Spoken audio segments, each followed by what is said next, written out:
अस्सलाम वालेकुम, नमस्ते, सत श्री अकाल। कैसे हैं आप लोग? उम्मीद करती हूँ ठीक होंगे, खुश होंगे। मैं हूँ हज़ीका अली और आज आप लोगों के लिए बहुत ही लेटेस्ट वीडियो से स्टार्ट करते हैं अपनी वीडियो को without wasting any time. So let's start. Okay guys, तो वीडियो का टाइटल है लोकसभा इलेक्शन रिजल्ट्स, मोदी सरकार। तो भाई लोगों, जान बची और लाखों पाए। 400 पार वाले 300 तक भी नहीं पहुंच पाए। जी हाँ, सारे एग्जिट पोल के रुझानों को झूठा साबित करते हुए ऐसा इलेक्शन रिजल्ट आया है जिसकी किसी ने उम्मीद नहीं की थी। दिन रात 400 पार की कस्में खाने वाली बीजेपी 250 सीटों तक भी नहीं पहुंच पाई। जैसे तैसे इंडिया 290 को पार कर पाया है। इंडी गठबंधन उस नालायक बच्चे की तरह निकला जिसके पास होने की उम्मीद किसी को भी नहीं थी और वो 10वीं में 70% ले आया। वाह, क्या सीन है। चुनावी रिजल्ट आते ही ऐसे ऐसे कांग्रेसी नेता बाइट देने टीवी पर आ गए जिनके बारे में बहुत सारे लोगों को लग रहा था कि शायद वो कोरोना की दूसरी वेव में निकल तो नहीं लिए। 100 सीटें जीतकर कुछ कांग्रेसी नेता तो इतने ज्यादा जोश में आ गए कि वो देश को ये बताने लगे कि सरकार बनने के बाद वो क्या क्या करेंगे। फिर किसी ने उनके मुंह पर ठंडा पानी मारकर उनसे बोला कि अरे ओ चचा, अरे ओ 100 सीट वाले चचा, तुम्हारी सीटें बढ़ी हैं मगर बैठना तुम्हें विपक्ष में ही है। मगर जो नतीजे आए हैं उससे बीजेपी वाले अभी तक कांप रहे हैं। उन्हें समझ नहीं आ रहा कि जिस उत्तर प्रदेश में वो 70 सीटें लाने की सोच रहे थे वहां वो 35 पर ही कैसे अटक गए। उन्हें पता नहीं है कि जिस बंगाल में वो 25 से 30 सीटें लाने का दावा कर रहे थे वो 15 सीटों में वहां कैसे अटक गए। किसी को समझ में नहीं आ रहा है कि आखिर राजस्थान और हरियाणा में क्लीन स्वीप का सपना देख रही बीजेपी वहां आखिर क्लीन बोल्ड कैसे हो गई। तो भाई लोग, आज के इस फनतंत्र में हम इलेक्शन रिजल्ट के एक एक पहलू पर अपना 2 कौड़ी का ज्ञान देंगे और आपको बताएंगे कि आखिर बीजेपी की कुंडली में वो कौन सा राहु बैठा है जिसके चलते वो पिछली बार से इतना नीचे गिर गई। हम आपको यह भी समझाएंगे कि पिछली बार से डबल सीटें करने के बावजूद क्यों कांग्रेस के लिए अभी भी दिल्ली बहुत दूर है। तो आइए, युगों युगों से चली आ रही हमारी परंपरा का निर्वाह करते हुए पहले केजरीवाल जी से परमिशन लेते हैं, फिर शुरू करते हैं। सर, इजाजत तो है? तो करो ना भाई, ये भी परेशान हो गए, हम भी परेशान हो गए, करो फिर। नमस्कार दोस्तों, मैं हूं रौनक और आप देख रहे हैं फनतंत्र। तो भाई लोग, लोकसभा चुनाव 2024 के नतीजे हमारे सामने आ गए हैं। बीजेपी और एनडीए मिलकर फिर से सरकार बनाने जा रही है, ये बात तय है। नरेंद्र मोदी तीसरी बार देश के प्रधानमंत्री बनने वाले हैं, ये भी पक्का है। मगर जिस तरह के नतीजों का अनुमान एग्जिट पोल में लगाया गया था वो नतीजे उसके आसपास भी नहीं। ये नतीजे वैसे ही हैं जैसे कॉलेज की सुंदर कन्या को दूर दूर से देखकर आप सोचते हो कि वो आप पर मरती है और एक दिन बात करने पर पता चलता है कि वो आपका नाम भी नहीं जानती है। इस बार के एग्जिट पोल और असल नतीजों में इतना ही गैप है। तो हुआ ये कि अपने दम पर 350 सीटें जीतने का दावा करने वाली बीजेपी की 240 सीटों के आसपास ही बैटरी डिस्चार्ज हो गई। दूसरी तरफ जिस कांग्रेस पार्टी को कोई घास भी नहीं डाल रहा था और जिन राहुल गांधी के लिए लोगों ने अपनी तरफ से बैंकॉक के एक धर्मशाला में कमरा भी बुक करवा दिया था, वही राहुल गांधी कांग्रेस के लिए छप्पर फाड़ रिजल्ट लेकर आए हैं। पिछले 2 इलेक्शन में 60 सीटों से पहले ही टें बोल जाने वाली कांग्रेस 100 सीटों के करीब पहुंच गई। जिस इंडिया अलायंस को कोई 150 सीटें नहीं दे रहा था वो बेलगाम घोड़े की तरह 225 से पार चली गई। शाम होते होते बीजेपी को यह समझ में आ गया कि अगर यूपी की तरह 1-2 स्टेट में और गड़बड़ हो गई होती तो 400 सीटें आना तो दूर, खाने के बाद डकार आना भी मुश्किल हो जाता। ये बड़ी अच्छी बात कही है। अकेले उत्तर प्रदेश ने बीजेपी की ऐसी लुटिया डुबोई है कि बीजेपी अपने दम पर सत्ता में आने से चूक गई। जिस उत्तर प्रदेश में बीजेपी वाले इस बार 70 पार जाने की डंकी पीट रहे थे, वहां सपाइयों के हाथों उनकी ऐसी पिटाई हुई है कि वो 35 के आसपास ही क्या हो गए राहुल जी, खत्म।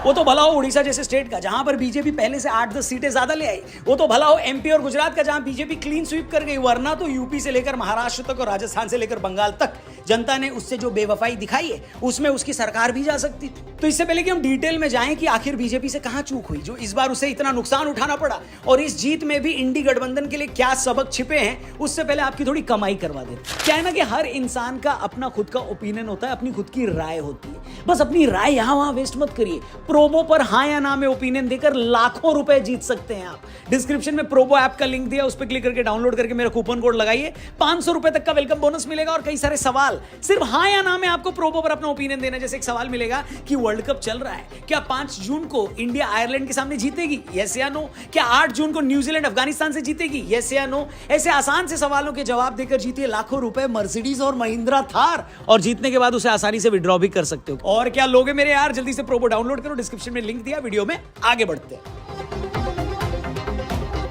देखिए, बीजेपी अगर पिछली बार से 50-60 सीटें कम लाई हैं तो इसके गणित को समझने के लिए आपको कोई मैथ की ट्यूशन लेने की जरूरत नहीं है।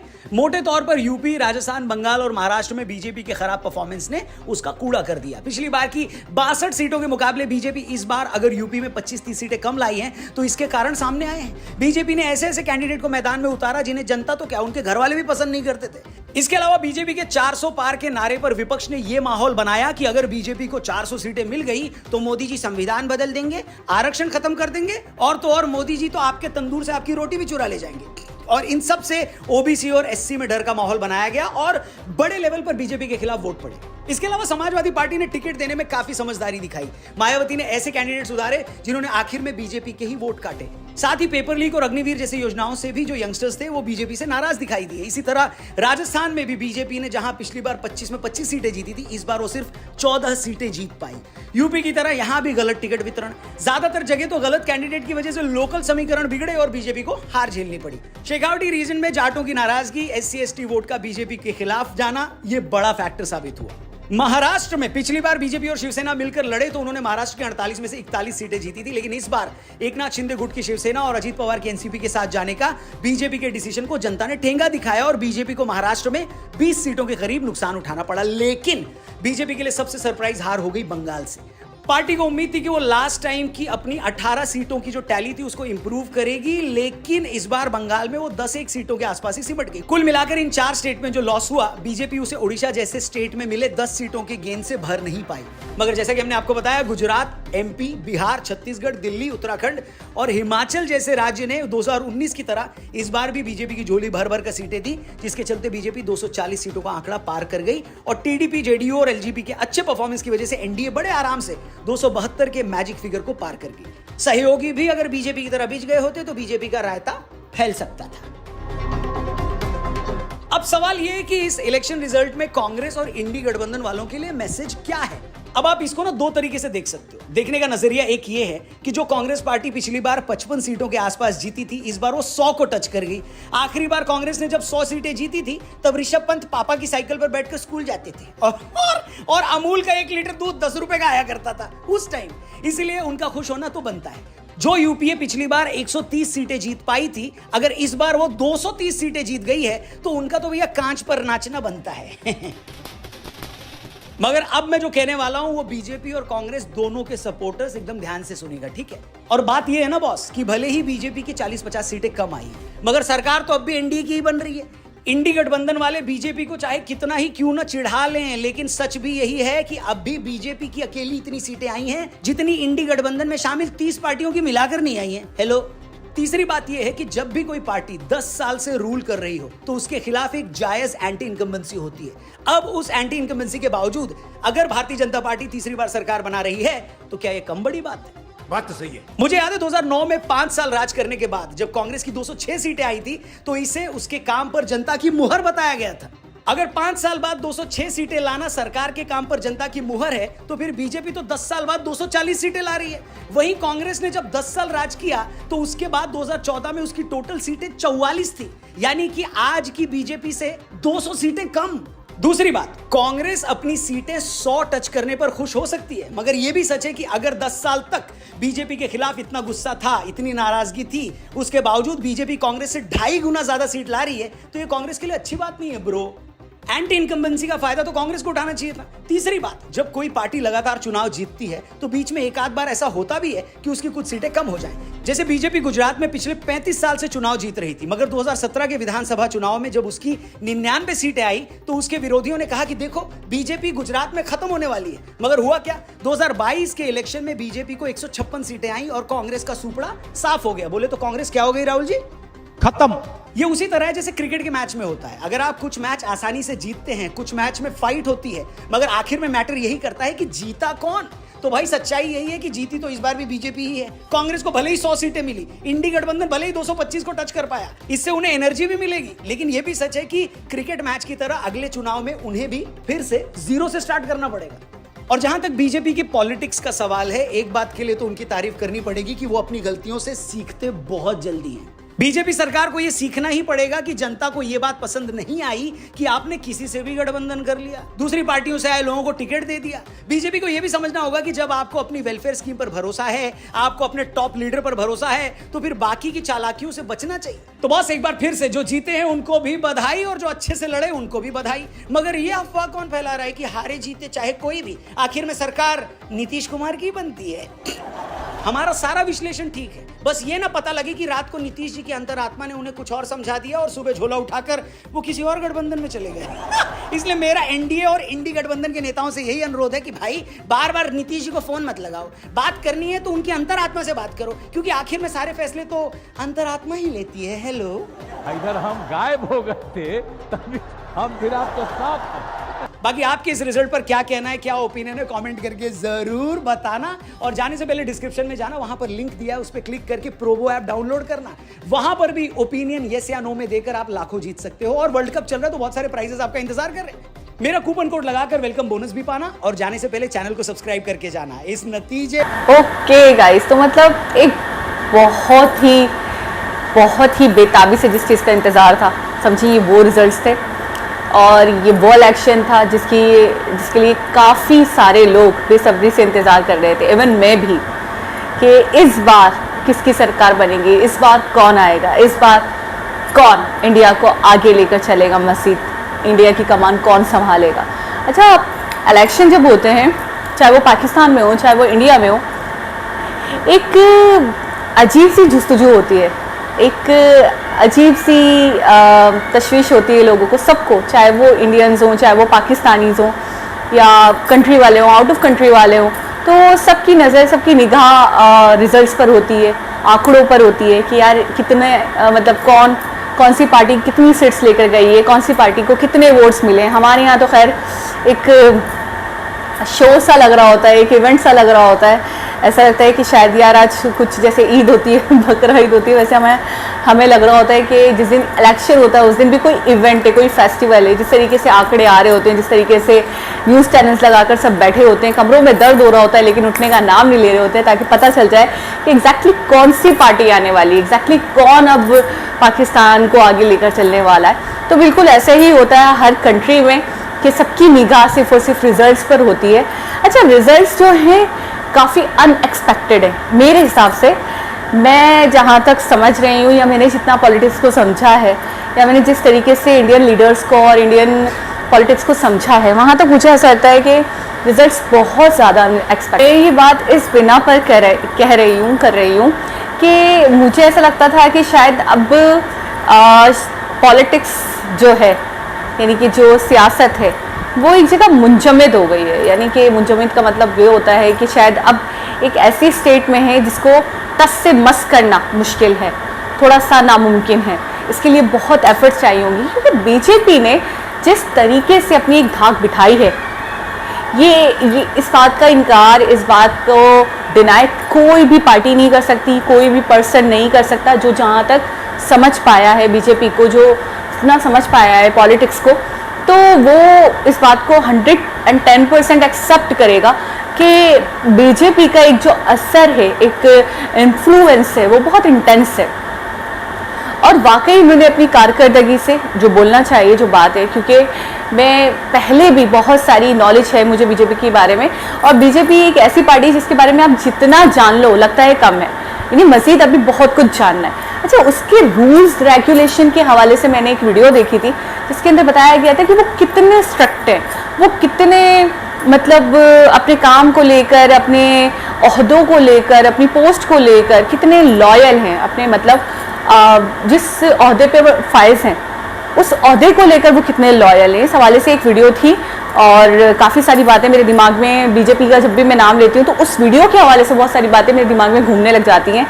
कुछ ऐसे पॉइंट्स थे जो अब तक अटक गए और वो चीज़ें बहुत गैर मामूली लगी मुझे कि हर पार्टी में शायद नहीं पाई जाती होंगी जो बीजेपी में पाई जाती है, और शायद उनके आगे बढ़ने का, जैसे कि इस वीडियो में भी एक जिक्र किया उन्होंने कि यार बीजेपी जो है वो अपनी गलतियों से बहुत जल्दी सीखते हैं, अपनी गलतियों के ऊपर बहुत जल्दी मतलब नज़रसानी करके और उससे सीखते हैं और नेक्स्ट टाइम वो गलती दोहराते नहीं हैं।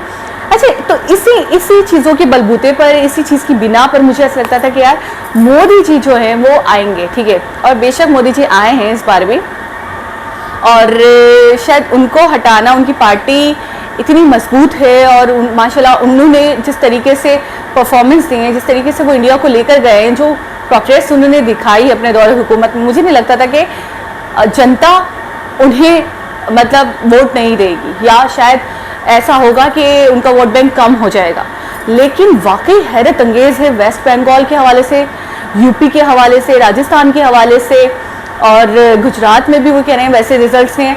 तो मैं बहुत हैरान हूँ, परेशान हूँ कि बताइए इस चीज़ से मेरे दिमाग में सिर्फ एक बात आ रही है कि जैसे लाइफ के बारे में कहते हैं ना कि यार लाइफ बहुत अनप्रिडिक्टेबल है, तो इसी तरीके से मुझे ऐसा लगता है कि मुझे आज से ये सोचना चाहिए कि पॉलिटिक्स के बारे में या इस बारे में कोई बात करने से पहले आपको ये सोचना चाहिए कि यार ये बहुत अनप्रिडिक्टेबल है, आप आइडिया नहीं लगा सकते, आप अंदाज़ा नहीं लगा सकते, आप पहले से पेशेंट गोई नहीं कर सकते किसी भी पार्टी के हवाले से या वोट्स के हवाले से या सीट्स के हवाले से कि कौन कितनी सीट्स ले जाएगा, कौन बाजी मार लेगा।